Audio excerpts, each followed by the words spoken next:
And ladies and gentlemen, boys and girls, welcome to another episode of the Morphinominal Hockey Show. It is I, Michael, and joining me this week, he is the author of Red Rising and covers the Capitals for Hockey Hot Stove, and sometimes he just needs a hug, or at least that's what I tell myself when I'm crying in the fetal position. It's our good friend, Ted Starkey.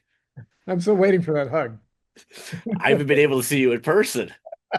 That's You true. realize when we finally see each other at a game, we are going to hug. There's going to be pictures and video proof. It'll be like a TikTok or a reel that we're going to throw up on social media and go, it actually happened. The hug. The hug. And then we'll shoot additional content like me crying in the fetal position and you just giving me a hug, going there, it's okay. It was, we knew the coach's challenge was going to happen anyways. So, but speaking of coaches' challenges, the Caps are 10 games into the season. They're 0 for 3 on coaches' challenges. There's a plethora of other things we need to talk about, but we'll get to those in a moment because you just came out with an article on Hockey Hot Stove, properly titled, as I pull it back up on my screen, Capitals Jekyll and Hyde Start to Season. I agree with that sentiment, good sir. But the one thing that we got to talk about is some coaches' challenges because let's be honest. Take away the Dallas Stars game where the Caps lost 1-0 on Frozen Frenzy Tuesday night. And of course, we're recording this at 10:30 at night on Thursday night, October 30th. So happy Halloween, everybody, because that's when you're going to be hearing this or watching. But we got to talk about the 2 weekend games. The Sunday afternoon matinee against the Vancouver Canucks, which the Capitals were we're watching there. And then, of course, Saturday night against the Ottawa Senators. Those are the two big games that stick out that week, despite a really good 5-1 win over Columbus on the road. But it still doesn't erase the stink. And two of the biggest things that happened in it, one of which was a true momentum shifter, which was in the Ottawa game, were two probably ill-advised coaches' challenges on goalie interference. Quick breakdown of the Vancouver one. Evander Kane's crashing the net. He does crash in, but it does not prevent Charlie Lindgren from stopping the puck. The puck is loose outside of the crease. Lindgren is reaching for the puck, and then Wilson knocks Kane down, which kind of hits the puck away from Lindgren a little bit. Tyler Myers then scores. Now, per the rule, if your own player pushes the opposing player into the goaltender, it is not goalie interference. You and I both agreed because I think we were texting each other. We were definitely texting each other on both of them. And we were like, this isn't going to be successful. Fast forward to Saturday night, Caps, Jacob Chychrun kind of pushes Shane Pinto into Lindgren, and of course there's already a review to see if the puck had crossed the line, if before the net had come off the borings. And so then the challenge came out about, the goalie interference. Again, Chychrun put Pinto into Lindgren. So again, that's not goalie interference. They went and did a coach's challenge. Both counts they lost. However, for the Ottawa one, that put the Senators up 2-0, then on a power play, which they then scored very quickly on. And then that just completely swung the momentum in Ottawa's favor. And I strongly believe that if you had not called the coach's challenge, just stay down 2-0, that would then be more beneficial for the team because you're not going shorthanded and you have a chance to kind of pull back some of that momentum from the Senators. I've talked a lot about this so far. Ted, how do you feel about these things? Well, it's interesting you talk about like this game situation because the Islanders, first road game of the year, they challenged a hand pass and they were up 4-0 coming to or 4-0 heading into the end of the second period. gave up a late goal in the second. It was 4-1. Then the Islanders scored with the power play. So it was 4-2, and really the momentum was on the Islanders' side. They were unsuccessful largely because, the players were basically imploring him to challenge. And they killed off that power play. But, obviously the Islanders made it 4-3. That's, you know, you're on the It, road. You still have about 15 minutes left. You're more than likely going to blow a point in a game you're up 4-0. Obviously Vancouver, they're down and they risked, going further down. And same with Ottawa. When you're down 2-0, you probably shouldn't, especially with that much time left, is it really worth it? And I think what's kind of happened with the Caps is I think, you know, all three, the common thread was the players are very insistent to Carberry and imploring him to replay it. And not only that, they're burning their time out to review it. So clearly they're not really sure. And it's one of those things. If you're sure, you probably don't need to burn a timeout to do it. But I think they're relying less on the video team and more on the player reactions, which obviously players are in the heat of the moment, and it's probably not the best way to do it because obviously the video team has it. But I thought all three challenges, I didn't think anyone would be successful, and it turns out that's absolutely right. But 0 for 3 is not it's not you a know good start to the year. no, you gotta be more selective with it because I think it's, as I was saying before with you before we got on the air, like it's a bit of a crapshoot anyway. Like I don't think there's any kind of clear and cut rule on what is going to count and what will not. And like we were saying, two of the goalie interference ones were the guy who's getting pushed in. It's you're never going to win that call Yeah. unless the only way you win that call is if the guy basically falls over and turns Embellishes right, it right, and right, all that. right. It turns a tap into falling completely on the goalie. But neither of these were even close to that. So, obviously I think they should rely more on the video team and not worry about what the players think. Yeah, and not only that, but here's the thing. Oh, and by the way, the Canucks did score on the ensuing power play as well. So Right. it's like both times for the goalie interference side of things, it really did come back to bite the Caps. But you And mentioned you mentioned the well, hand pass one for the Islanders. And the interesting thing was is that, and you had said this off air too to me, was that because it was Schaefer's first goal, it's at home. If they had disallowed it, which they should have, because the thing is that the initial Islander pushed the puck with their hand, it comes out. Kyle Palmieri plays the puck, which right then and there the play should have been called dead. Which, sorry about that. That's the one thing that actually surprised me about that challenge. As we're watching the replays, I see Palmieri stick play the puck, which goes, well, the play should be dead. Player play the puck, it's a hand pass. Not one person on television, not one, not even in the articles, the papers, whatever, not one of them. Maybe you did because I told you about it via text message. Said, "Oh, that was Palmieri's stick touching the puck first." right. Nobody Yeah. mentioned Palmieri's stick. Right. And that's the Uh, crazy part about that whole thing because it was Matthew Schaefer's first career NHL goal at home. and Carberry basically said after that's what he thinks that, because it was his first goal, it was at home, that was going to be a tough one to call back. And, they reviewed that for a long time too. It was not like a clear cut. But the other thing is, it's probably one of those, had they called it on the ice, a hand pass, it probably wouldn't have counted. But because, it's a higher threshold to have to reverse something like that. So I think that was, certainly part of it. But like I said, I was joking. I said the referee would need a police escort to get out of UBS if they canceled his first goal on that. Yeah, and actually there was something that you had actually said before we came on the air, and I went, you know what, we need to start recording now because this is a great talking point. And the thing that you had mentioned was the blue paint rule back in the day.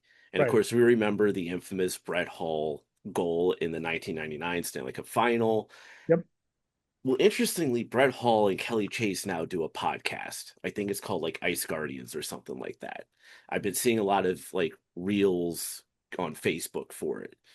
And one of the interesting things is like one of the very first videos I actually saw of that podcast with Brett Hall was he was obviously asked about the foot in the crease.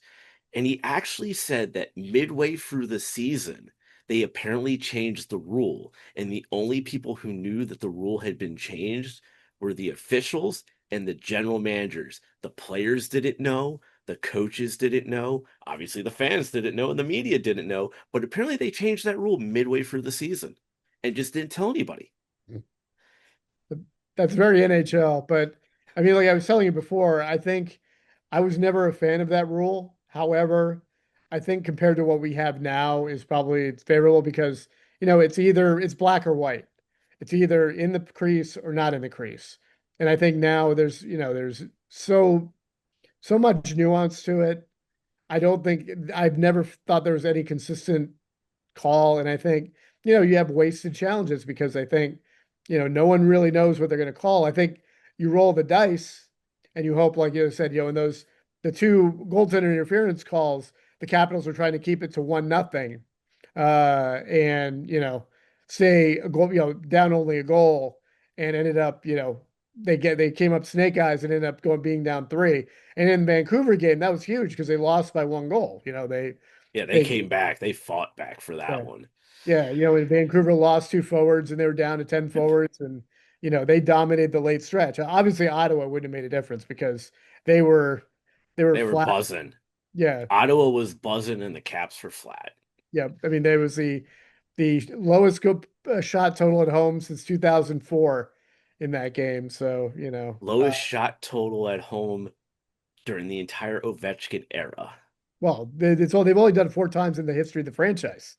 Yeah, but the thing is, it's that, but like, Yeah, okay, four times, but the last time was 2004, which means first time in the right, Ovechkin era, right. which makes it crazier. So super quick because I forgot to do this at the very open of the show. The More Phenomenal Hockey Show is brought to you by Cool Hockey. You like the jerseys you see us wearing, or mostly me on the show? Head over to the official NHL jersey retailer for the show and TXHT Hockey. Use our exclusive link of coolhockey.com/TXHT. Again, that is coolhockey.com/TXHT and order your NHL jersey today. I meant to do that after intros. Oopsies. That's my bad. Well, we were fired up, we're just like ready to rock and roll. That's Um, right. On the video review. Under video review, Michael should have done the cool hockey promo at the beginning of the episode, not right now after goalie interference. For promo interference. So, but yeah, man, it's just interesting. But going over three on these challenges also kind of spells the story a little bit about the Capitals' first 10 games of the season, too. I mean, look at the power play. They are 6 for 32, I believe I saw the number was, or Yeah, 38. they're But they're 21st. about eight, but they're about 18.8%, Yes. And which is 21st overall. yeah, which is not where this power play should be. Granted, we do know that they've been working on a lot of kinks, tweaks, whatever since training camp because obviously they're trying to ease Ovi off of the full 2 minutes of the power play, which he still does to an extent right now. They're trying to get new bodies in there. Um, but let's just also be honest. I've been saying this probably for a while now. They're still playing as if Blaine Forsythe is running the power play. It really feels like Blaine Forsythe is still running this power play. And the problem with that is that it's a very predictable power play. It's a very slow moving power play. It's a very easily defendable power play, to put it nicely. Um, what are your thoughts so far? Not just on the power play, but also the penalty kill, because that has been struggling a little bit as well this season Yeah, so no, I far. think I think you hit the nail on the head on the power play. I think it's predictable. I think opponents just try to get their, they try to get in the shooting lanes and then kind of dare them to pass and try to break up their passing. And particularly at home, I think they're guilty of overpassing. I think we've seen that this year. They honestly, one of the reasons the Capitals are a better road team is they simplify stuff on the road. They don't try to get cute. They don't overpass. And I think you see a lot of that on the power play. And, we saw in the Dallas game at the end, they had a power play with 5 minutes to go. You had that almost disaster with the slingshot, which, the slingshot is just a gimmick that's, the Needs whole to point. go away. Yes, the whole point of the slingshot is to try to give the defenseman speed coming in the zone. They don't even use it for that. It's just it's a cheap pass that doesn't really accomplish anything. Only allows the opponents to set up, and they almost had disaster on it the other day. The only player that we've seen successfully do the slingshot isn't even the NHL right now. Might actually be trying to get out of his contract in Melorg of the Yes, KHL, and that's Evgeny Kuznetsov. yes, For those who don't know what I'm referencing, earlier today on October 30th, he was in a game, played 5 minutes, and then left and just watched the rest of the game in his street clothes because apparently he wasn't getting the ice time that he was promised. So, yeah. Oh, which is something because you remember, he was saying, "Oh, I wanted to play in the NHL, play in the NHL," and then, "Oh, I didn't really want to play in the NHL," meaning I didn't have any offers to play in the NHL, so I'm going back to well, KHL. To take, not many offers, meaning I tried dictating what I was going to get and what role I was going to play on the team, and the teams looked at him and went, "Yeah, that ain't going to work here." yeah, well, not only that, his KHL salary dropped by 90%. He's barely making. I think it was we calculated that Kaprizov he basically is making what he makes in 36 minutes of ice time in one game for the entire season. It's equivalent, I think, 90,000 US dollars. So it's yeah, he's Still more money than me. yeah. Well, we'll see how long it'll actually last. He may not Yeah. be he may not get his whole 90. Yeah, but the thing is though is that you know this like you said the gimmick. Hmm. It's a gimmick that needs to go away. And there's something that my father would always say, and it would be a quote that Fred Shero would say when he coached the Flyers, especially those Cup teams in the '70s, was that you always move the puck forward, you never move it backwards. Right, And what the idea is that you always want to be attacking the offensive zone. You don't want to give the other team's defense a chance to block you out and shut it down to make it where you cannot move it forward.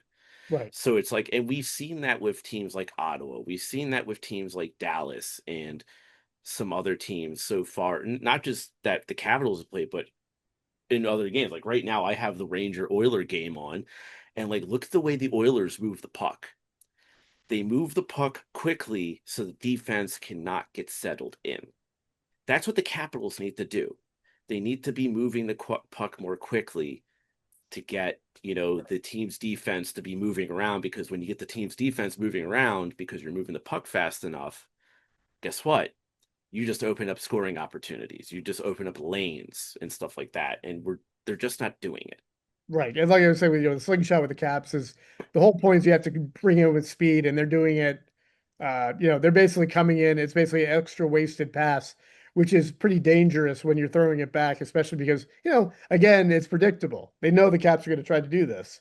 The guy slows down, clearly is looking back, and all you have to do is forecheck the D, and it's happened a couple times, the last couple of years with the slingshot is, someone picks it off and gets a shot on goal, and Yeah, is if I remember right, I think the Ottawa game, there were like three instances where I just was just like, yeah, like the moment you see Carlson or whoever just go for that slingshot, you just like I have a railing in front of me, so like my hands are like gripping that railing. I'm about to rip it out of frustration. Like, why are you doing this? yeah. I So mean, the whole point of it is, if you have no speed, and it just allows the four defenders to stack up anyway. There's no point to it if you don't have any speed. yeah. And then on the penalty kill, I don't have the numbers on the penalty kill in front of me, but they haven't been as solid on the penalty kill so far this season either. I mean, Vancouver's a point of it. I think Ottawa got three power play goals against them.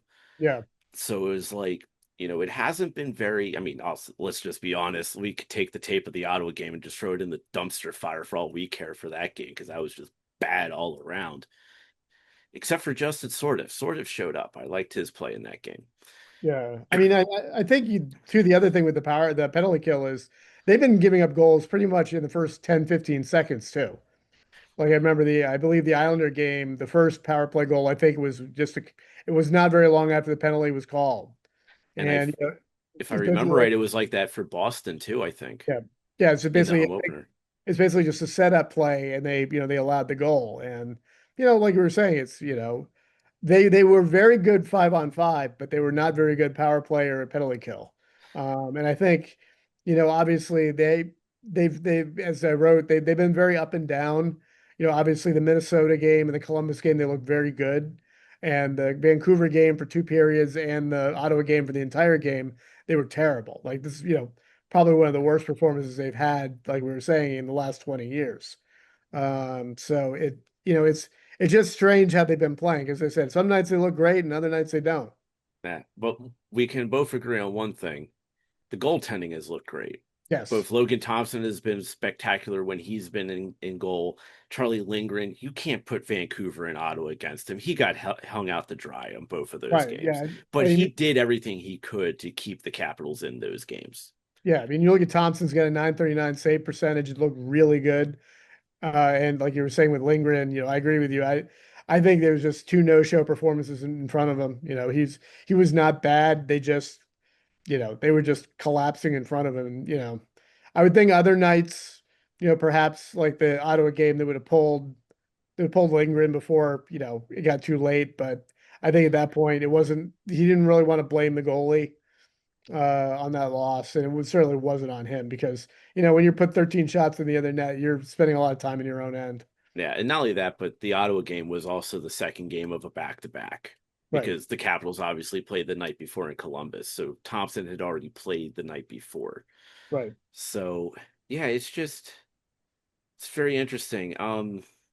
Ovechkin, 2 goals. He's got some assists, but he ain't looking like Ovi. Would you agree to that sentiment? Yeah, but I mean, we all know that, historically Ovi's been a very streaky scorer. Certainly, I think there's a combination. He's not going to quite get the ice time he used to have. He's not getting, like we were saying, the power play time he used to have.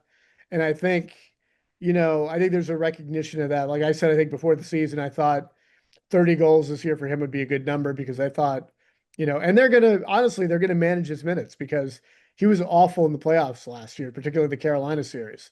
And I think, if it is Ovi's last year, they don't want him to be gassed by that point of the season.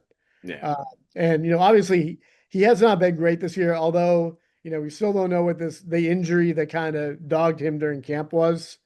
He certainly doesn't have the speed right now, so we don't know if anything is, bothering. He would never say if you asked him, but it certainly looks to me he's slower, a little slower than normal. Maybe it's age, but maybe it's something else going on because Or a combo of both. yeah, I mean, he's a player who would never say he's hurt, and he would not sit out a game unless he really was injured. And I think, he might have something bothering him, but again, like I said, he's a streaky scorer. He will, he'll at this point of his career, he'll go, score two or three goals in 10 games and then score 10 goals in 10 games. It's just a matter of getting hot and, it's The teams that he's playing against sometimes. Like he yeah, loves scoring against Columbus. right. I mean, He I would loves go. scoring against the Islanders, and that's the Halloween game. Yeah, well, I mean, he's had three of his biggest milestones in the last couple of years. Two of his biggest milestones in the last couple of years have been against the Islanders. Could it be three? Good. It's very. I think it's likely to fall this week. Although I was surprised it didn't fall his 1500, his 1500th game. But Well, then his again, 1500 game was the dud by everybody. yeah, I mean, that's the thing. It's like And I then, kind well, of not only that, but like you also have to look at that game too, because that's when Dylan Strome got hurt, yes, and he got hurt early. yes, And I don't want to like just pinpoint it, but like in a way, it was like 1-0 after the first period against Ottawa. right, But you can clearly tell going into the second period by not having Strome back that it changed things yeah. for the Well, Capitals. what you do is, obviously, if you lose a forward, then you have to kind of mix with the lines, and you get with the line blender, and you usually get the cohesion you get when you can have consistent lines.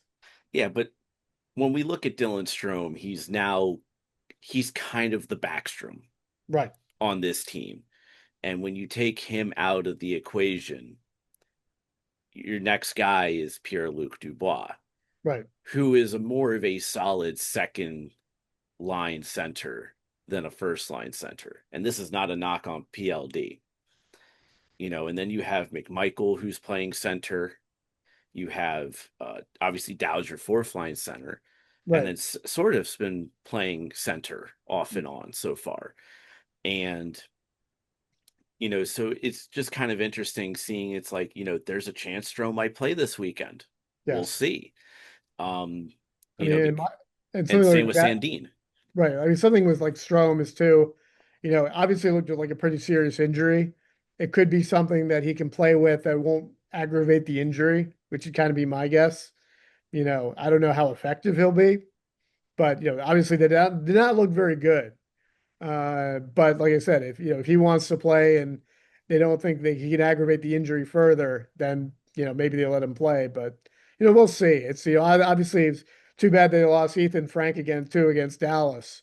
He got put on IR today, so he's going Yeah. to be going for a while. And Yeah, that was an interesting one. I remember watching that and I was like, all right, Ethan Frank, he's going after Rantanen. He's trying to get the puck off him. Good for him. Good for him. Oh, he just literally skated his face into Rantanen's elbow. Like Rantanen stayed still. Like oh, yeah, I have no fault to Rantanen at all. It's no, just that Rantanen's a big dude and Ethan Frank is a slightly smaller dude, yeah, and his face just went smacked right into the elbow. right, He's I know they like to do the whole upper body, lower body thing. Bro's got a concussion. yes, exactly. I Oh, mean, 100%. He's got a concussion. yeah, And no, I mean it's unfortunate, but like you said, he kind of ran into him in the wrong spot, and like you were saying, Ranson did nothing wrong. He had his back turned to him, and it he's was just protecting the puck. right, exactly. It's an And unfortunate. and it wasn't even a reverse hit.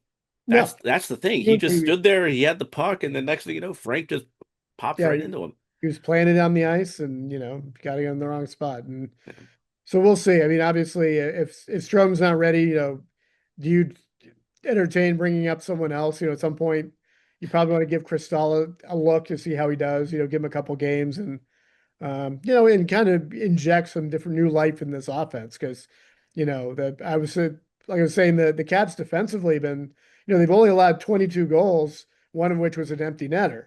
So that's a little above two per game. But they were averaging 3.3 goals a game heading into the weekend. Now they're 2.7. They had one goal in 120 minutes, uh, being a garbage goal by TVR against Ottawa. So obviously Tuesday, Jake Ottinger's obviously been very good against the Caps, but we'll see a lot this weekend because the Islanders are, uh, they've kind of come off their hot start.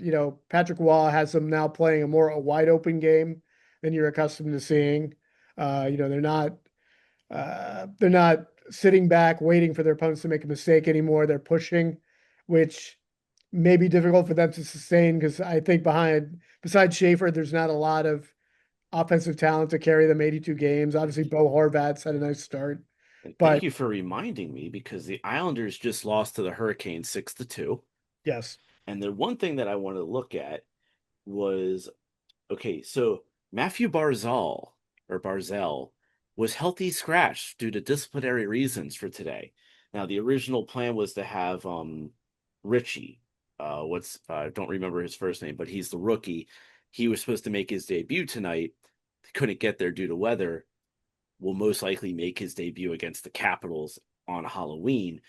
Um, that could be an interesting thing where maybe Barzell is out of the lineup a second night to let Richie slot into the lineup for the Islanders uh, because it's also interesting here because the goaltending for the Islanders, even despite their hot start, has not been solid. well, a lot of that is due to the change in style. I think obviously the Islanders before this year had the Lou Lamoriello let's protect the goaltender. So like guys like Sorokin would not particularly see a lot of good shots. But now they're playing a much more wide open game. So they're giving up breakaways. They're giving up high danger shots. And, Sorokin, the last couple of years, I think he's been overused and he's starting to show signs of it. Rittich has actually been their better goaltender in the first month. And, because obviously Varlamov has not played and, been out. Well, he's So, on IR still. yes. So basically, Rittich was their backup. He's actually played a couple games for them and, honestly been more effective because, as I said, Sorokin, he kind of broke down last year due to overuse. And now, like I said, he's not protected as he used to be. He's seeing a lot more shots. And I think And it should that's, be noted. that earlier this week, the Islanders fired their goalie coach. Yes. And well, first off, you don't need a goalie coach. I mean, look at who your head coach is. Right. Literally one of the greatest goaltenders to ever play the game in Patrick Waugh. And actually, Patrick Waugh, what he did, I think it was like a week or two ago, he actually took time at a practice just with Sorokin and Riddick, Right. just to be like, hey, I should really give him attention. And especially the fact, hey, you're literally sorry, Martin Brodeur is not the greatest goalie of all time. It is Patrick Waugh. As you pointed out, the Lou Lamoriello effect. Yes. And then that, but there was a comment. I'm trying to remember specifically what it was, but he made a comment like if he was looking back towards last year, and he's like, no, not at all. Like you could tell he did not enjoy the style they were playing. So, I mean, I think that's what the biggest difference of the Islanders, though. The question is going to be if they have the talent to play this kind of style that Patrick wants to play, which I don't think they do yet. I mean, they're oh, not with the guys like Scott Mayfield in no, the lineup. You're not going to no, be able to play that style. I mean, they, You need to get those type of the Mayfields, the Palmieris, the the older, slower guys or the just big slow guys that they have. You got to get right. them out of there. But the problem is that Lou signed a lot of bad contracts on the They have a lot island. of they're a lot team of second, third, and fourth liners. They really don't have a first line. Their second line is basically a third line plus, and their bottom two lines are maybe fourth lines. I mean, obviously Schaefer's been terrific. He skates like a forward, but Ben, plays defense. He's had a couple yips. They've been playing him with Mayfield to kind of protect against these turnovers, but largely he's been good. But this is a team. They started off well. I think Schaefer gave them a boost to begin with, but they're not a team. They may hang around the playoff periphery for a little while, but they're just not built to play 82 games this year. Now, They're hoping Iserman comes in and plays well, and some of the kids they drafted. But at this point, the Cavs have played well against the Islanders. They should be able to pressure them enough. And like I said, the Islanders don't play the style that frustrates Washington anymore. The Islanders would frustrate the Caps by playing the defensive, create turnover style. They don't do that. They yeah. play the way Washington wants to play, and so we'll see. Now, of course, right now it's a little irrelevant. 10 games into the season, but the Islanders are currently last in the Metro, 4-5-1 with 9 points. Capitals are actually a point behind the Flyers because the Flyers did win tonight. Um, so the Caps are currently sitting in fifth place in the division, but obviously, let's be honest, Pittsburgh's in first place right now. I don't know how much longer they can really sustain that for a full season.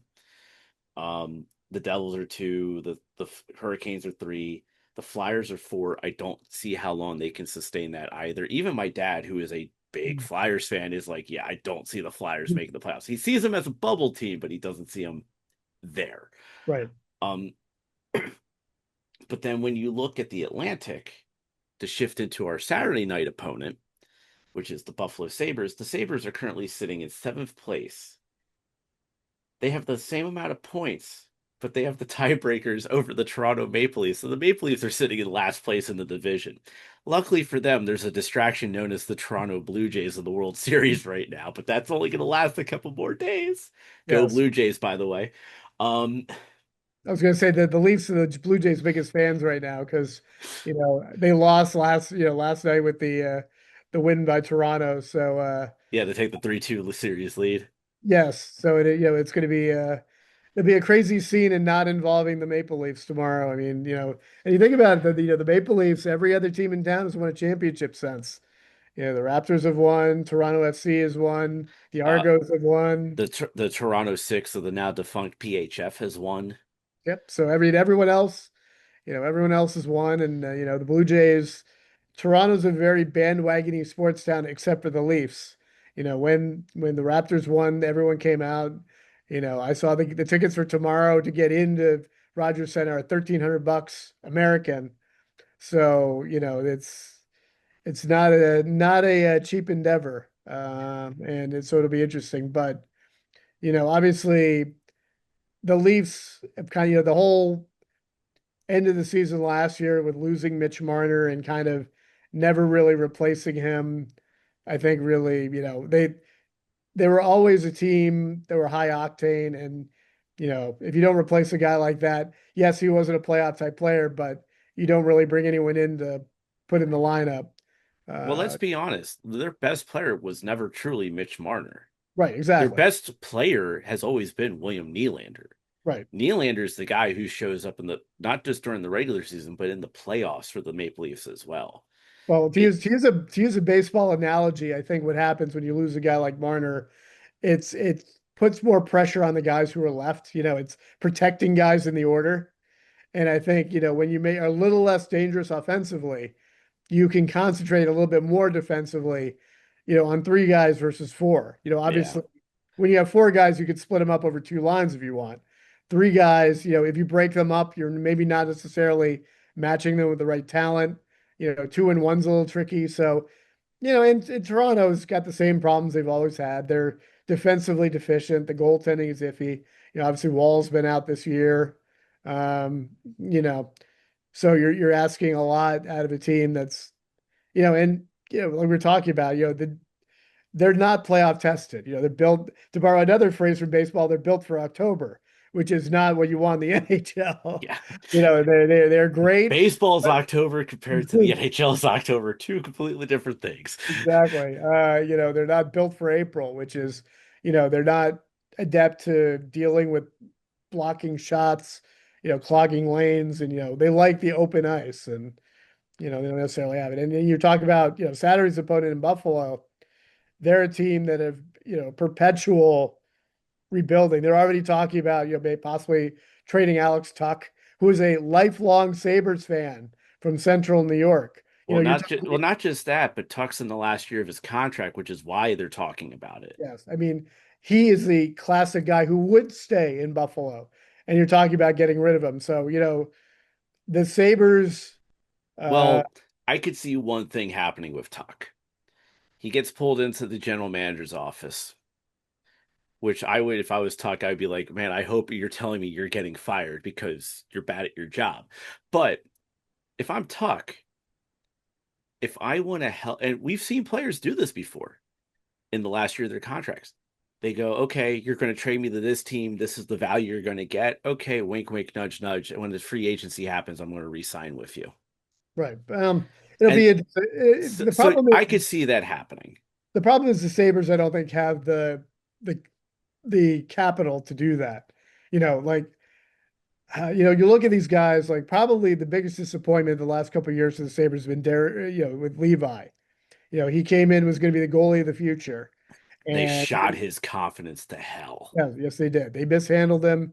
He's now buried in Rochester. He's probably gonna get traded before he gets a job with the Sabres because Yeah, because obviously, he's the number 4 on the depth chart because it's right now, technically speaking, it's Ukko-Pekka Luukkonen.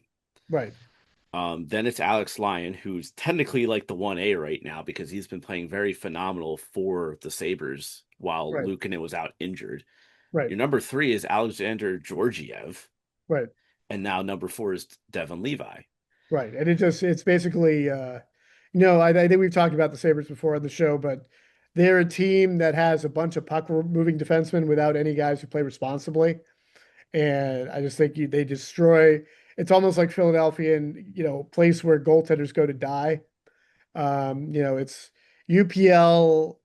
They wanted to make him a number one. I'm really not sure he is the number one. I think it's just he's the best they had available, which is necessarily the guy you want to tie down with a big contract. But at the And, same time, we saw them say that about Linus Ullmark, and then look at what he ended up becoming with Boston and with well, Ottawa. Boston plays defense and Ottawa Yeah, plays defense. That's the thing. It's like yeah, you watch the Sabres, they don't have a guy who shuts down opposing forwards. It makes life easier on the goaltender. yeah. Yeah, So, but the reason I also bring up the Sabres is because that's who the Capitals play on Saturday. So the Capitals play, tonight at the because this is I'm going to be releasing this on Halloween. So tonight, when you watch or listen to this, the Caps are playing the Islanders. Tomorrow, they play the Sabres in Buffalo. So it's an interesting. The two games the Capitals really need to win, yes.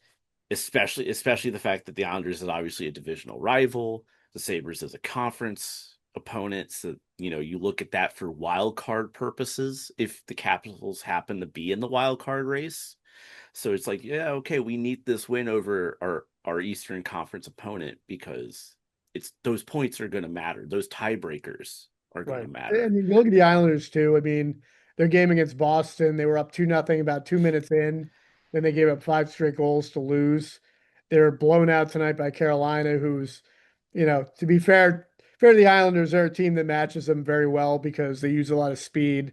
And like I said, the Islanders are now trying to play a more offensive style, and they're really not equipped for it, especially against a team that's better at it than they are. Yeah. And so I think, the Caps got to kind of push them when they're down.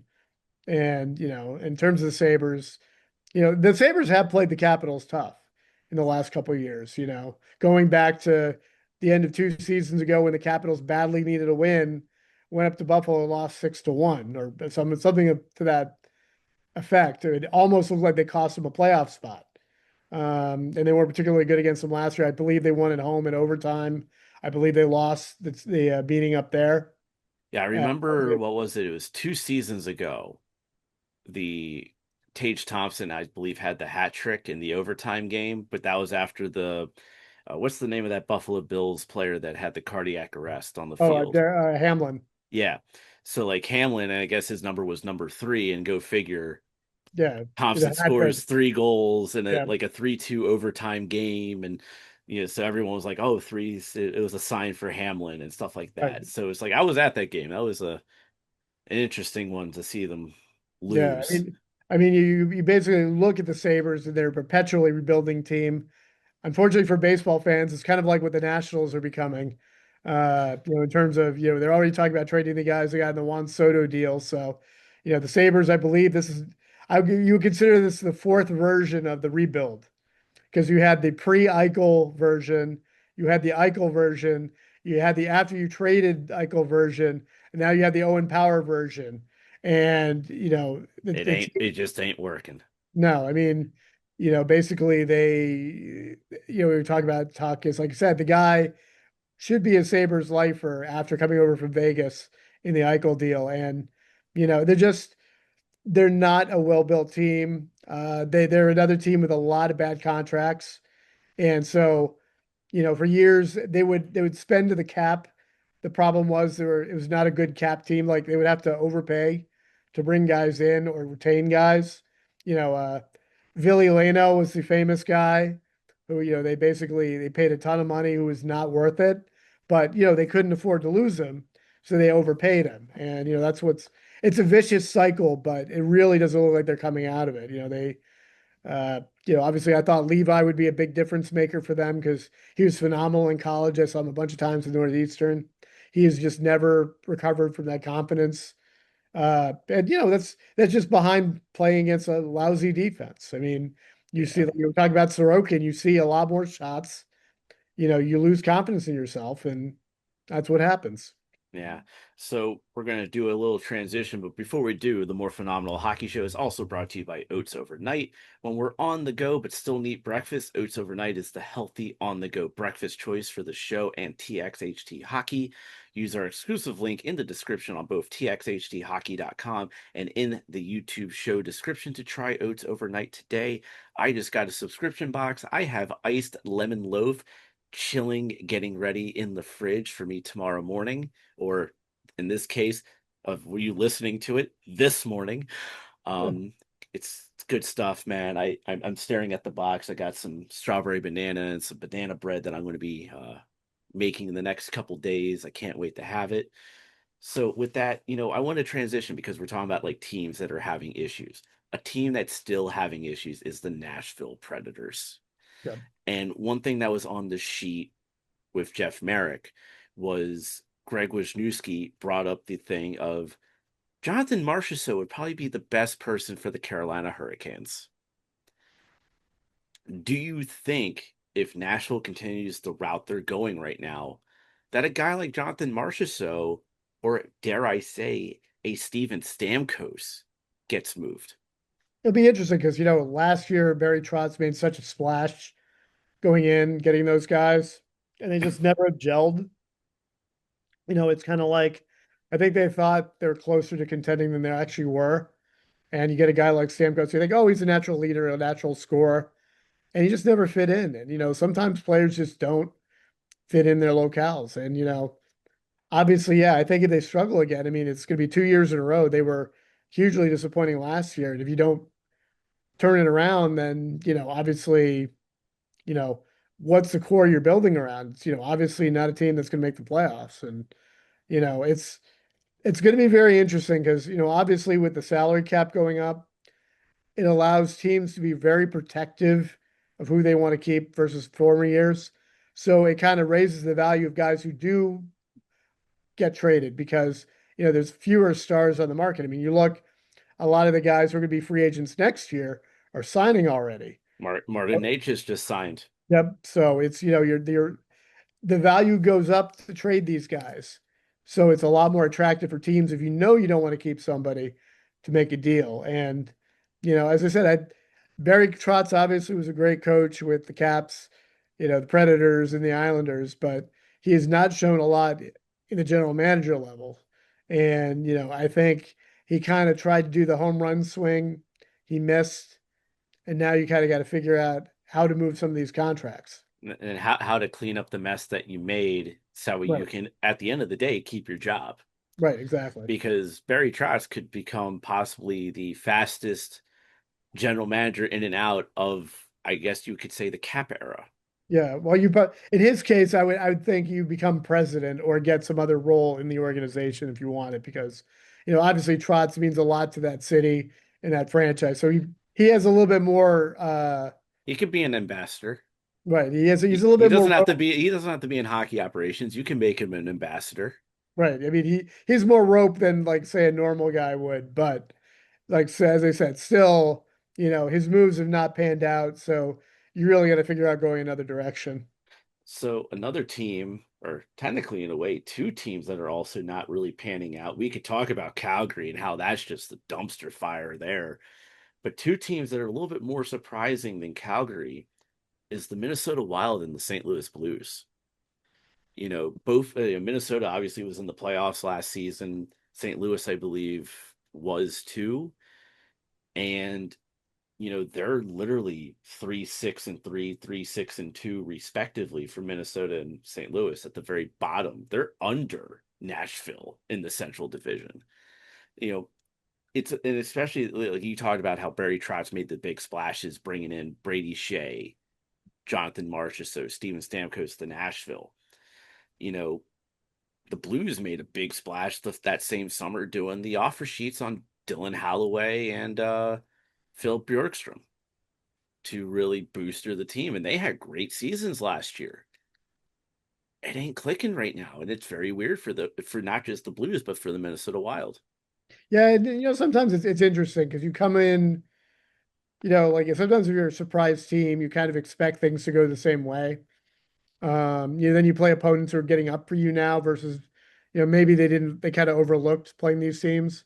But it's October. I think the biggest danger this time of year is you just don't want to fall too far behind the pack. You're talking about the East earlier. You're really not that far. There's not teams really falling that far out of the pack yet, but you don't want to get buried because if you're, I always think of like the five, once you get past New Year's, like that 5 point mark is really, I think, what is difficult to overcome because especially with 3 point games, you really have to play at a good clip to make up 5 points, over like So 20 25 games. you mentioned 5 points. Right now, the Montreal. Now this is a little out of date because I haven't refreshed it with some of the scores right now. But the Canadians are in the top of the Atlantic with 16 points. Florida, Buffalo, and Toronto all have 11 points. So that's your 5 points that you had just mentioned right there. Yep. If I can get my mouse to work. Come on, work for me. So then in the Metro, you have the Penguins at the top of the division with 18 points. At the bottom, it's the Islanders with nine. So that's an 8 point or a 9 point difference there. 8 points for the Rangers because they have 10. And 6 points for the Capitals and the Columbus Blue Jackets right now. But there's still a lot of wiggle room because also the one thing we're not also mentioning, games in hand. Right, Capitals have 2 games in hand on the Penguins, right, so they could easily flip that script really quickly. In the West, Winnipeg, Utah, and Colorado all have 16 points. Winnipeg is the number one, Utah's number two, Colorado's number three. St. Louis has 8 points, so they're 8 points back. right, Minnesota has 9 points. They are 7 points back. And then right. you look at the Pacific. Vegas has 15 points. San Jose and Calgary both have 6.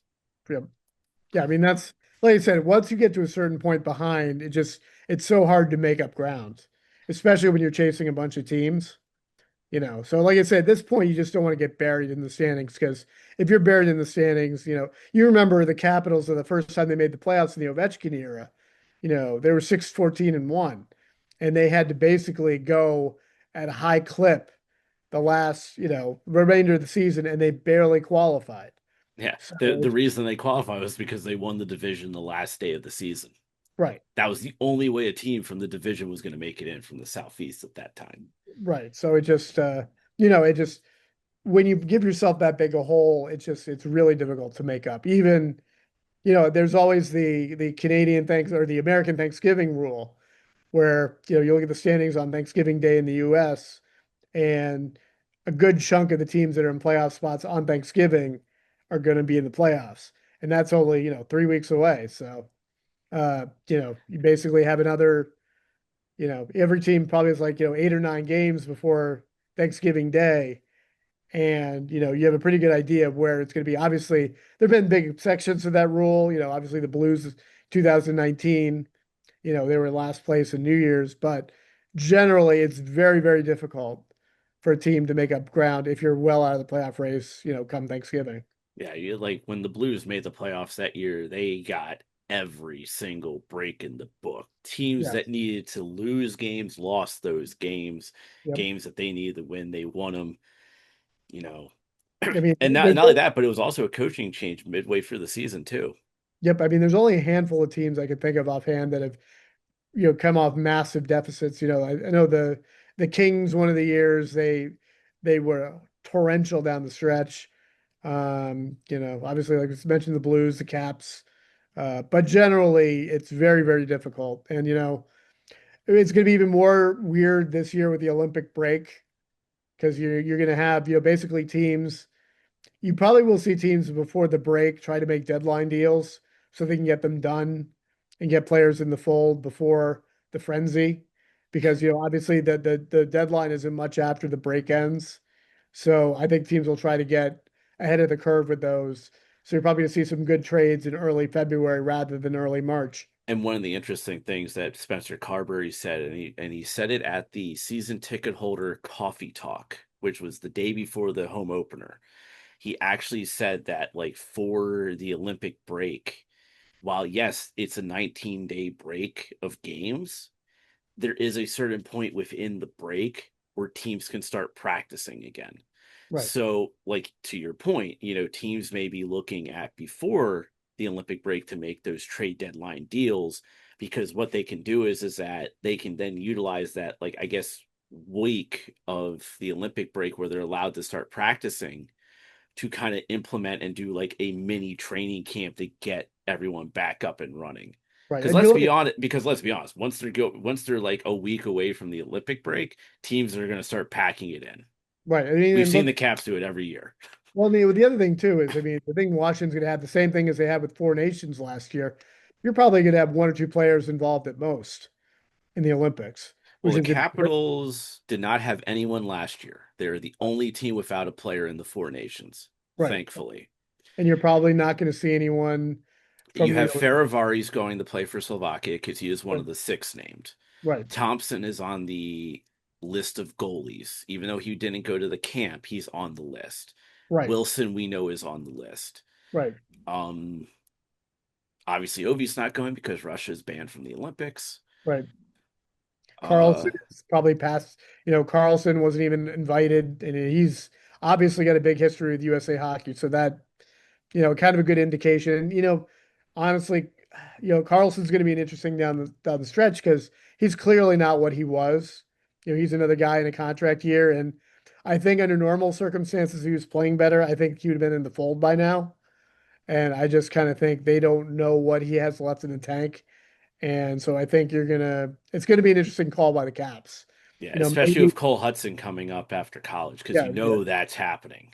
Yes, I Like, mean, so it's like I said, you look at the all the other stars they've had, guys like Backstrom, those guys have all signed pretty quickly.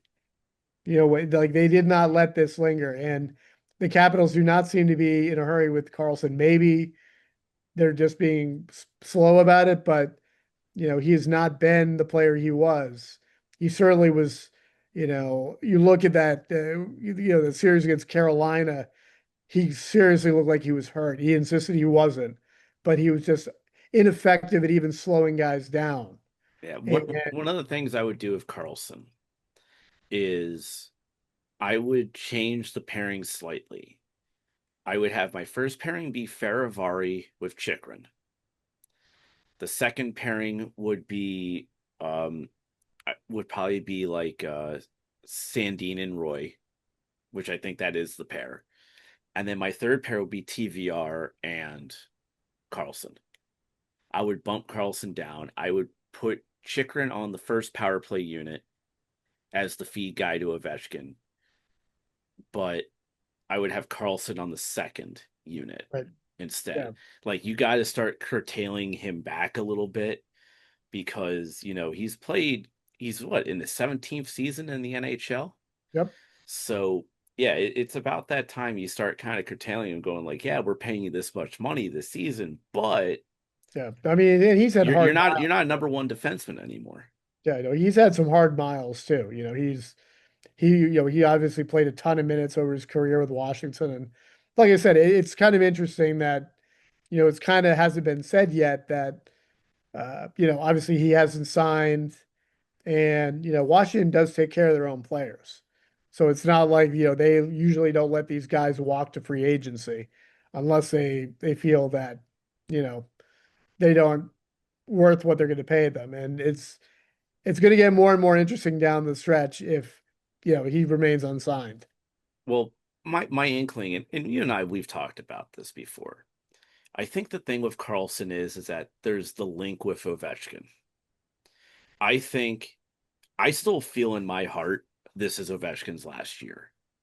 And if this is Ovechkin's last year, this is Carlson's last year as a Capital. But he's going to go out via free agency, or they're going to trade him at the draft while they still have his rights so they can get something for him. Right. I It's going to be mean, one of those two scenarios. I see him with the team. He's going to go into the playoffs with them if they make the playoffs. That's how I see it. right. But if Ovechkin returns, that's where the real questions for me comes into play because Ovechkin kind of gets that same leeway like the way Sidney Crosby does. Sidney wants Evgeny Malkin and Chris Letang there with him. Sidney Crosby is going to get Evgeny Malkin and Chris Letang there with him. If Ovi says because he knows he can't have Oshie and Backstrom because they physically cannot do it anymore, Carlson's the only other guy. Right. And he's going to go, if I come back, Carlson's coming back.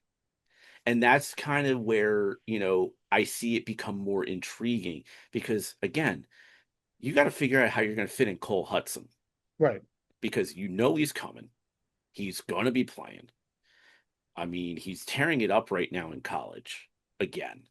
Yep. So, and actually, to be honest with you, when I look at it from a depth chart perspective of who I would replace to put in Cole Hudson, for me, it's not Carlson because you want him there because he can be a mentor to Hudson. The guy who I see Caps potentially moving is Rasmus Sandin. Yep. Well, the thing too with Carlson, I think I'm not sure he's the type of player who would want to take a hometown discount either. I think he knows the defensemen are well in demand.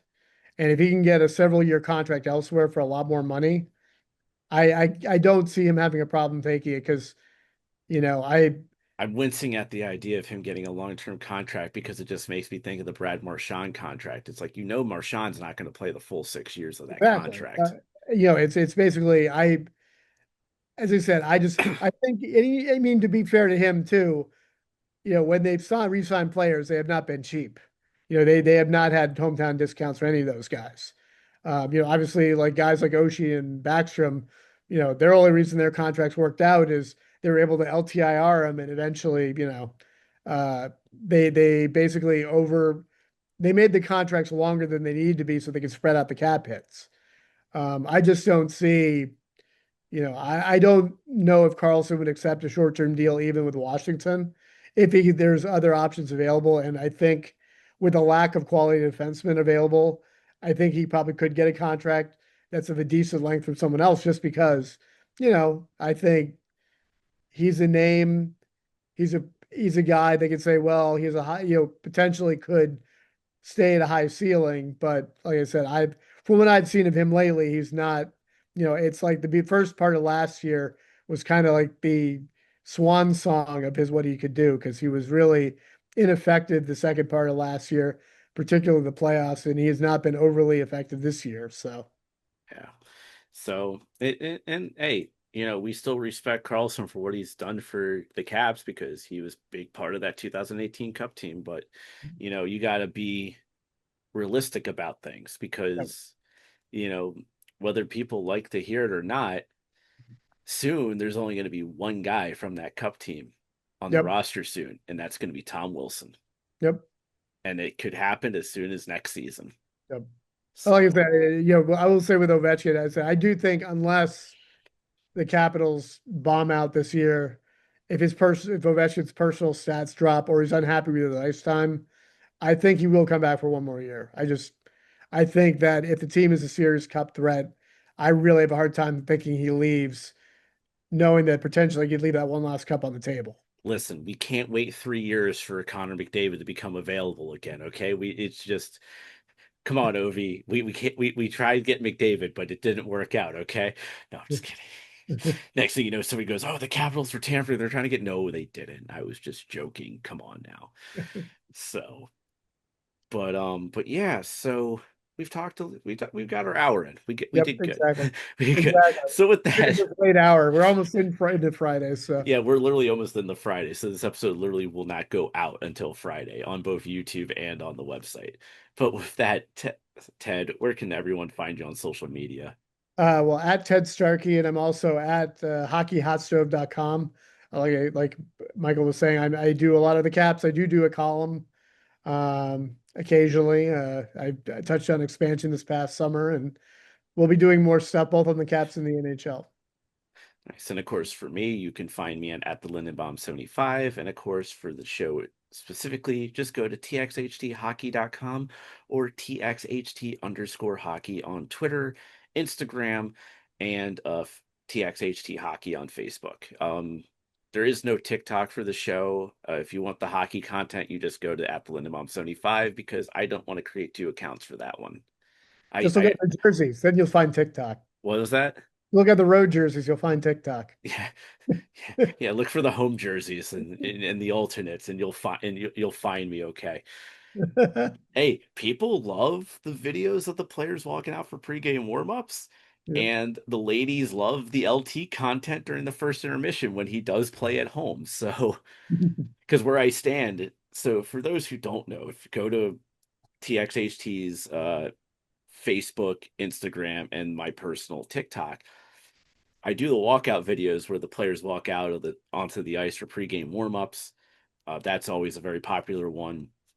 But the other video I do, because he does it right in front of me of where I'm standing, is LT splashing water on him.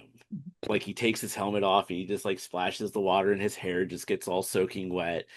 And of course, all the ladies swoon.